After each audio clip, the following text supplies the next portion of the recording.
Boxcars, come on, Dice, don't fail me now. Hey!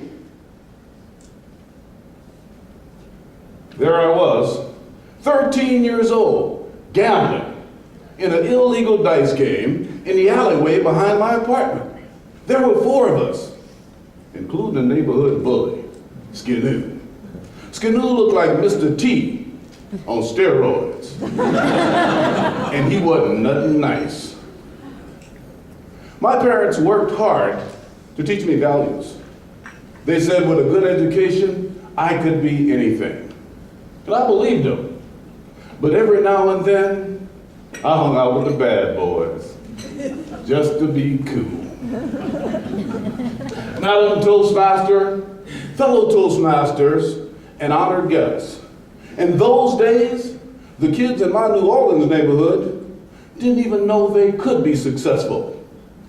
The information I will share with you helped change my life, and I hope it can help you. There once was a man struggling to cut down a large tree. A curious fellow asked him, "Why don't you take a break and sharpen the saw?" "Shh, shh. Sharpen the saw? I'm too busy working to stop and sharpen the saw." Are we too busy working to stop and sharpen our saws? Dr. Stephen Covey, the famous author of the 7 Habits of Highly Effective People, called habit number 7, sharpening the saw. It is a habit of balanced renewal and continuous improvement in all of life's dimensions, which are mental, physical, spiritual, and social-emotional. Examples of sharpening the saw are pursuing educational goals, finding a mentor, attending professional training conferences, or becoming a Toastmaster.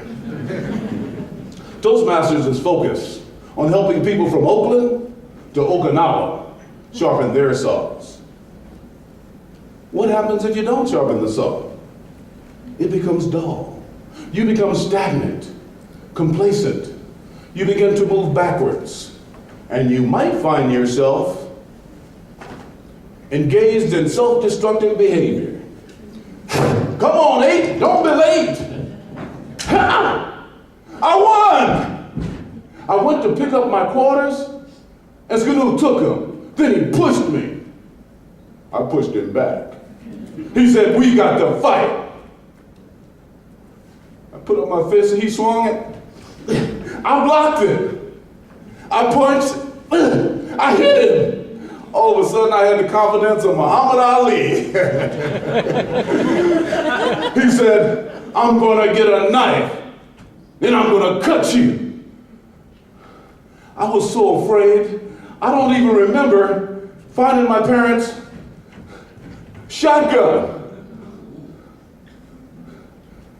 Back out front, Skinoo was standing near the banister holding a butcher's knife.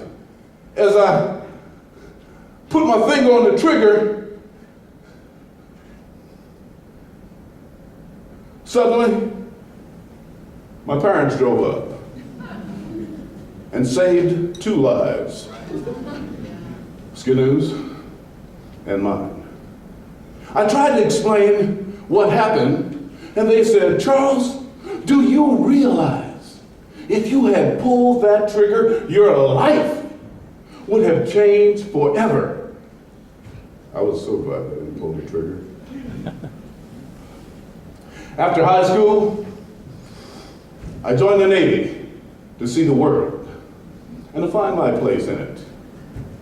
My first supervisor was Master Chief Don Gage. And like my parents, he stressed education, said it was the key to success. He convinced me that I would be a good police officer, something I would have never considered had I stayed in New Orleans. In Hong Kong, Don took me to see a motivational speaker, Dr. Tennis Kimbrough, who told a story I will never forget. It was titled, "The Lifesaver." It's about a man who risked his life swimming through a treacherous riptide to save the life of a youngster who was being swept out to sea. After the youngster recovered from the harrowing experience, he said to the man, "Thank you, sir, for saving my life." The man said, "That's all right, kid. Just make sure your life is worth saving." Is your life worth saving? You and I have a life that is calling us. We have a mission. Each of us must fulfill it our own way. My life is in my hands. And what you do with your precious time on this earth is up to you. Others may show me how to sharpen my saw, but in the final analysis, only I can do the sharpening. After the Navy, I joined the police force. And you know, Master Chief Don was right. I was a pretty good policeman. Recently, I was reminded of a statement I made 26 years ago. It was during the self-introductions of a training course. I stood up and said, "My name is Charles Gibson, and someday I plan to be chief of police." Some people laughed, but that didn't stop me. I continued to sharpen my saw, and today, I am the chief.